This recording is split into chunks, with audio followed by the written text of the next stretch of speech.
Well, hey there, my friend. Welcome into Drummer Daily. We are locked and loaded, ready. This is episode number 147, and I am so happy that you're here. I'm happy that I'm here. I'm sitting behind my drum kit as I do most of the time when I'm recording these podcasts, and I am just fit to be tied. I'm going to try to start every week coming up with a new weird phrase that describes how happy I am. I said something like happy as a pickle or something last week, I think. I don't remember. Anyway, I'm sitting behind my drum kit. I've got a cup of coffee here in front of me. And I am just as happy as could be that I'm here. So I've got a question today that comes in from Raphael. And he says, my question is the same as any other professional, I guess. How do you get your first paid gig as a drummer? And that is a great question. And I will say this, I always try to answer individual questions like this in a way that will help everyone. And so today's going to be no different. And I want to tell you just about my first paying gig as a drummer and how that relates to, I think, all of us in our own pursuit of getting our first paid gig. If you're there, if you haven't got a paid gig yet and you want to, I want to kind of tell you about my first paid gig. So I was 14 years old. I had just moved to Nashville the summer before that. So this probably was I might have just turned 15. I actually don't remember. I might have been, this is a tough one. I'm pretty sure I was 14. But I just moved to Nashville. I was in high school, and I was playing in the church band for my youth group. And the guy who was kind of the leader there, he had his own little band, and he got a gig. We lived in a suburb of Nashville called Hendersonville, and at the time, and he got a little gig. Playing some of his original songs at the local arts council. So it was the Hendersonville Arts Council, and the Arts Council was just some people in this little town that all appreciated the arts, and just I think they met up once every month or so, and they'd have someone, one of the members of the Arts Council, or someone local who's an artist, come in and just share some of their art. So sometimes it was paintings, sometimes it was poetry, sometimes it was music. It was all different things. Anyway, this leader from my church, this music leader from my church, he got asked to come share his music with the Arts Council, and just so happened that I was the drummer that he liked the most and the one he knew at the time. And so he's like, "Hey, you want to come with me and play this Hendersonville Arts Council gig?" I was like, "Sure." And so he's like, "Well, we don't have room for a whole drum kit, so we just got a little, spot for a djembe." And so that was all the rage back then in the late '90s. It was playing djembe was the big cool thing to do. So I pack up my djembe, and we go do this gig, and I sit in this old house that for about 30 people, maybe a few less than that, and we played a few songs. And at the end of that, he gave me some cash. He gave me like $20-$30 cash. And I was like, "Whoa, wait a minute. You mean I get paid for this?" He's like, "Yeah." I was like, "Why are you paying me for this? I thought you just wanted me to come play." He's like, "Well, yeah, but he's like, I got paid for this, so I'm paying you." I was like, "Cool." I didn't realize that could happen. And I'm all about milestones when it comes to big dreams or big things like that. So I'm I'm definitely the guy, if I ever opened a business, like a store, I definitely would, take the first dollar and put it in a frame, and put it up on the wall, that kind of thing. I'm all about marking, this is the time when this thing happened. And so for me, even in the moment, I'm like, you know what? I just got paid to play the drums. I'm a professional drummer now. That's it. And so from then on out, it actually was kind of cool because when you are able to define yourself that way, you actually start kind of carrying yourself different. And I don't mean in a bad, negative, arrogant way. I just mean there's a confidence you get when you're able to tell yourself and realistically believe that it's true that I'm a professional drummer. It really does change how you act. Incidentally, I don't believe that every professional drummer, that the money thing necessarily has to be the main definition that you use. You can use a lot of different definitions. I think most professional drummers get paid something along the way. And it may not be money, it could just be in time, it could be trading for something else. The thing about that is this, and this is kind of a side note to the question you asked, but you can decide right now that you're a professional drummer if you want to. And you don't have to go announce it to everybody, but you can decide that, you know what, I'm a professional drummer, this is serious to me. And start approaching how you play the drums as if you already are a paid professional. If you were getting paid to play the drums and you were getting, you had a gig coming up next week or this or tomorrow night or a big tour, how would you prepare for that? What would you be doing? Well, why aren't you doing those things now? Because you're not going to be ready for an opportunity that comes along if you're not already preparing for it now. Most opportunities don't come along and then you're like, oh, I have an opportunity, I need to go prepare for it. The opportunities that I was able to seize on the most in my career were ones that I was already preparing for before I even knew they existed. So I want to encourage you to do the same thing. Start preparing for a paid gig even before you get it. So that's probably the first thing I would encourage you to do. The other thing about getting a paid gig is this, and this is something that maybe is unique to the music industry, at least in kind of the local gig, which I would expect that most people, your first paying gig is going to be like what I just described. My first paying gig was, which is just a friend of yours or someone that you know is going to go play some music and they're getting paid, so they're going to pay you. And even nowadays, I have friends around town who, they know I'm a professional, but they'll come to me sometimes and they'll say, hey, I got this thing, it's a little house show or it's something small and maybe it's for a charity event or something like that. And they're like, I'm not getting paid. And so, would you come do it? And there's not really much money, so I can't really pay you, but I just wanted to ask. And I might say yes or might say no or whatever. So even now, I'm not always getting offered money to play, and I can choose whether I want to do it or not. But the thing about it is this, is that you are most likely not going to get paid by an artist who is not getting themselves paid. So that's going to rule out a lot of people right off the bat that you want to pursue. Now, I do also want to say this though, a lot of people who are playing for free right now, 6 months from now, will be getting paid to play. So this is going to be similar to actually the previous episode, which, by the way, this episode is number 147. I'm not sure if I actually mentioned that early on this podcast, but that's what episode this is. But in episode 146, if you go to danielhadaway.com/146, you'll hear that one.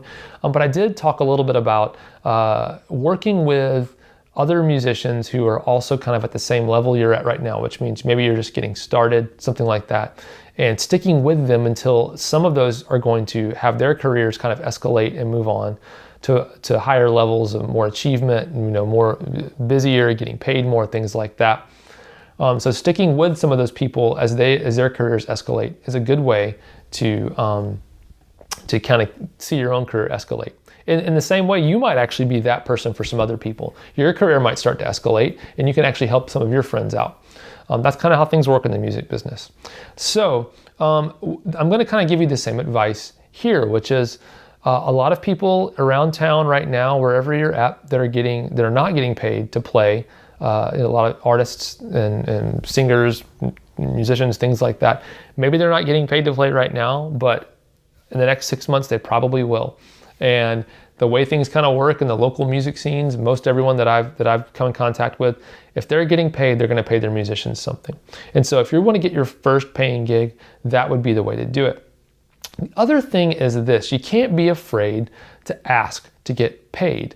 It's still tough for me because I have so many really good friends who hire me to play drums. It is really tough for me socially to bring up the payment thing. I've kind of gotten comfortable with it over the years because I realize that they don't care that I'm asking because they know it's part of it, and I shouldn't care because I know it's part of it. We all know it's part of the thing, and so don't be afraid to ask. And so if someone calls you up and says, "Hey, can you play drums?" Maybe you can say, "Hey, what kind of budget do you have?" So you don't just say, "Hey, you got to pay me something," but do you have any budget, for me to come out? You can even bring up the fact that you got to, You got to pack up your drums. There's a lot of time outside of the gig involved with you packing up your drums, preparing maybe for the gig. And honestly, there's another piece of it that a lot of people don't think about, which is almost think about the risk that you take, with your gear when you take it out of your house. Now, some people have insurance, things like that, but even that, getting, if you have, if your kick drum gets damaged and your insurance covers it, it might take a while to get that covered. So you have to think about those kinds of things as well. So, for example, what you might say is this. Let's say your kick drum, you look at it, if you were to part it out, your kick drum costs $1,000. And you know that, over the next, let's say over the next 20 gigs, you think there's a good chance taking in and out of the house or wherever you're at, taking it to some club, tear up, set up, tear down, things like that, that at some point in those next 20 gigs, that something is going to damage your kick drum to the point where maybe it's not valuable as it was, or you couldn't resell it for as much as you could. Or maybe your insurance company would say, hey, we should just replace that kick drum. You're totaling your kick drum. So let's say over the next 20 gigs, you think there's a good chance that's going to happen, and that kick drum is worth $1,000. Well, that means that every gig, statistically speaking, if you were to divide that, $1,000 that kick drum is worth across 20 gigs, that means that you're risking $50 of value basically every single time you play a gig for those next 20 gigs. So that's $50 that you should be getting paid just to bring your own gear, your own kick drum, for example. Now, if you're not bringing your own gear, maybe you don't charge that, but that's a way to kind of get you started on the path of what should I charge? There is a risk involved with your gear. Now, some things are more durable than others, and that maybe it's not that likely that your kick drum is going to get damaged. But I will tell you this, one of my first paying gigs actually was with the same artist that I mentioned earlier that I got my first gig with.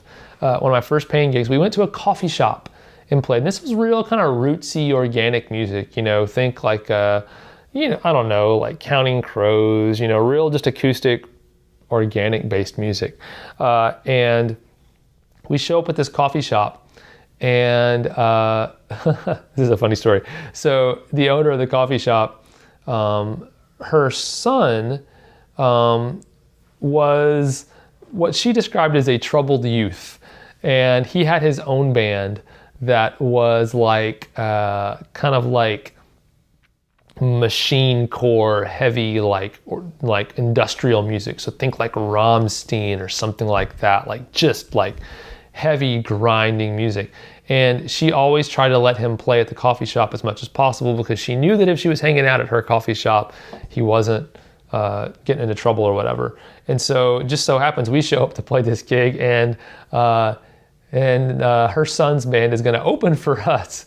And his band's performance involved fake like stage blood that got splattered all over the place. So you can just imagine like me with this, with my friend here that I'm playing for. We're getting ready to play our little acoustic rock, kind of mellow stuff.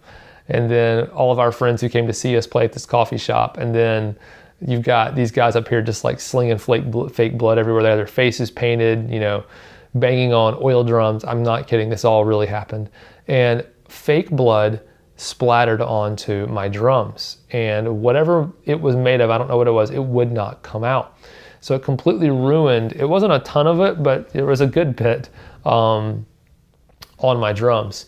And so anyway, that stuff never came out. And so even in unexpected situations, if you'd asked me before that, when I didn't know this band was going to be there, hey, you're going to play at a coffee shop, is there any risk to the safety of your gear or the value of your gear you're bringing? I'd be like, no, of course not. It's totally fine. But you never know when an industrial metal band is going to open for your acoustic rock band. And so you never can account for all the risks that might happen to your gear. So you have to be okay with asking, all that to say, you have to be okay with asking to get paid. If you feel like you're ready, you got to be okay with asking. That's really the key. So find people who are actually getting paid to play. Those are the people you want to actually get gigs from, because they're not going to pay you if they're not getting paid, probably. And then don't be afraid to ask to get paid. And that's really the most important things pieces of advice I would give you as far as getting your first paid gig. Now there's a lot of things about marketing yourself, putting yourself out there online, making sure you put yourself out there in an accurate way, in a way that's flattering to you as a player, things like that.